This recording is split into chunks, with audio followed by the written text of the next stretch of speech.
Welcome class. In last lecture we have understood everything about the perfect competition. In today's lecture we are going to discuss the equilibrium under monopoly. This concept you can access to the page numbers 738 and 39 in the book shared with you. Okay, so in perfect competition we know that the AR and MR curve look like this. I have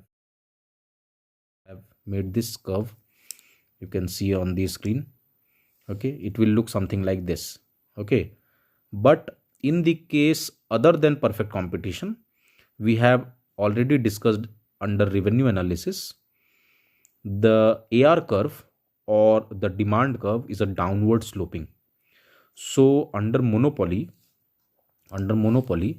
the demand curve looks something like this. This is how AR curve look likes or the demand curve look likes, similar to the law of demand that we have already discussed. Okay, so यहाँ पर ये law of demand को ही represent कर रहा है. Now, under revenue analysis we have also discussed the marginal revenue curve, and MR curve looks something like this. Okay, so both are downward sloping curve, but MR may go to negative, but AR will lie above the x-axis. So this is the simplest figure of AR and MR curve. This also we have discussed under the revenue analysis part. Okay, so we are continuing from this one. Now, what is the equilibrium condition? As we all know, the equilibrium condition is MR is equal to MC. This is the point where the profit is maximum. So the condition will remain same in the monopoly also, that we have discussed in perfect competition. So I am writing that. Okay, so MR is equal to MC. Now we have MR curve, already we have MR curve. We need marginal cost curve to get the equilibrium. So I am drawing the marginal cost curve. और हम सब जानते हैं marginal cost curve कैसा दिखता है, U shape या आप कह लीजिए J शेप, है ना. तो मैं उसको आप यहाँ बना देता हूँ. Okay, so marginal cost curve is J shape. Now, what is the point of equilibrium? This is the point of equilibrium where marginal revenue is equal to marginal cost. देख लीजिए कंडीशन, देखिए ये कंडीशन है हमारे पास, MR should be equal to MC. तो ये वो point है जहाँ पर MR MC के बराबर है, पॉइंट E. ठीक है. ओके, तो पॉइंट E के कोरस्पॉन्डिंग एक्स एक्सिस पर देख लेंगे क्या मिल जाएगा, आउटपुट. ओके, ये हो गया आउटपुट. तो ये कौन सा आउटपुट हुआ, इक्विलिब्रियम आउटपुट. ऐसे ही हम निकाल देते हैं, तो इस बात को लिख लेते हैं. ठीक है. Okay, equilibrium output. चलिए, परफेक्ट कंपटीशन के केस में प्राइस मार्केट डिसाइड करता था, लेकिन मोनोपोली के केस में प्राइस मार्केट नहीं, प्राइस फर्म डिसाइड करता है. और फर्म कैसा प्राइस डिसाइड करेगा, कुछ ऐसा प्राइस डिसाइड करेगा जहाँ पे वो OQ आउटपुट बनाए और उसको मैक्सिमम पॉसिबल प्राइस वो गेन करे. तो आप यहाँ पर देखेंगे प्राइस क्या होगा, जैसा कि हम सब जानते हैं average revenue is the other name of price. Average revenue को ही प्राइस कहते हैं. तो इस पॉइंट E के कोरस्पॉन्डिंग हम एवरेज रिवेन्यू कर्व पर जाएंगे और उसके कोरस्पॉन्डिंग वाई एक्सिस पर देखेंगे कि प्राइस क्या है. चलिए बनाते हैं उसको. ये AR कर्व तक लेकर गए, इसको नाम दे दीजिए से D, एंड देन D के कोरस्पॉन्डिंग वाई एक्सिस पर देखेंगे, ये मिल गया पॉइंट P. सो हमने क्या देखा, this is the equilibrium point. इसके कोरस्पॉन्डिंग एक्स एक्सिस पर मिल गया आउटपुट, और इसी के कोरस्पॉन्डिंग हम पहले जाएंगे प्राइस लाइन पर, that is average revenue line पर, और फिर इसके कोरस्पॉन्डिंग देखेंगे P.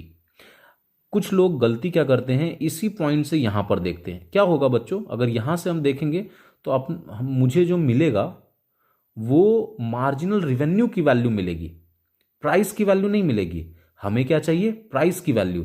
तो पहले हमें E से प्राइस लाइन तक जाना पड़ेगा और उसके बाद हमें मिलेगा प्राइस की वैल्यू. चलिए अब इस बात को लिख देते हैं. Equilibrium price is what, OP. Okay, equilibrium price is OP, that's all. तो अगर आपसे एग्जाम में बोला जाए कि discuss the equilibrium condition under monopoly, तो अभी जितना आपकी स्क्रीन पर है ये आपको बनाना है, इतनी बातें आपको एक्सप्लेन करनी है। अब इसी को सेंटेंस में हम कैसे एक्सप्लेन कर सकते हैं? तो सेंटेंस में आप कुछ इस तरह से एक्सप्लेन कर सकते हैं that under monopoly situation the demand curve is downward sloping curve. मैं रिसाइट कर रहा हूं, आप इस बात को लिख लीजिए, नोट्स बना लीजिए। Okay, so demand curve is downward sloping curve, which is AR curve. Okay, so as we all know that profit maximization or firm's equilibrium condition is MR is equal to MC, where the marginal revenue is equal to marginal cost. At that point the firm gets the maximum possible profit. So we are introducing marginal cost curve. Marginal cost curve intersects marginal revenue at point E, corresponding to point E on x-axis we get equilibrium output under monopoly, that is OQ. Okay, corresponding to equilibrium point on AR curve we plot the point D, and corresponding to point D equilibrium price, which is OP. ठीक है, यहां पर खत्म होता है explanation, लेकिन अब मैं फर्दर एक्सप्लेन कर रहा हूं कि अगर आप ध्यान देंगे इस ई पॉइंट के कोरस्पॉन्डिंग अगर यहां पर हम कुछ बनाते हैं तो उससे जो वैल्यू मिलेगा वो मार्जिनल रिवेन्यू की वैल्यू मिलेगी। ठीक है, ये क्या है? Marginal revenue. ओके, सो और ये पी क्या है? एवरेज रिवेन्यू है। तो यहां पर अब क्या देखने को मिल रहा है? That average revenue is greater than marginal revenue. ये मैं क्यों बता रहा हूं? Because in perfect competition these two are same. किसके केस में? परफेक्ट कॉम्पिटिशन के केस में। But in monopoly both are different. Okay, both are different. That you need to remember and that you need to explain in last line. इससे यहाँ पर ये topic खत्म होता है। That's all from my side. Have a nice day. Next topic मैं लेकर आऊँगा प्रॉफिट अंडर मोनोपोली, जो कि कंटिन्यूएशन पार्ट होगा, उसको ज़रूर देखिएगा। Thank you so much.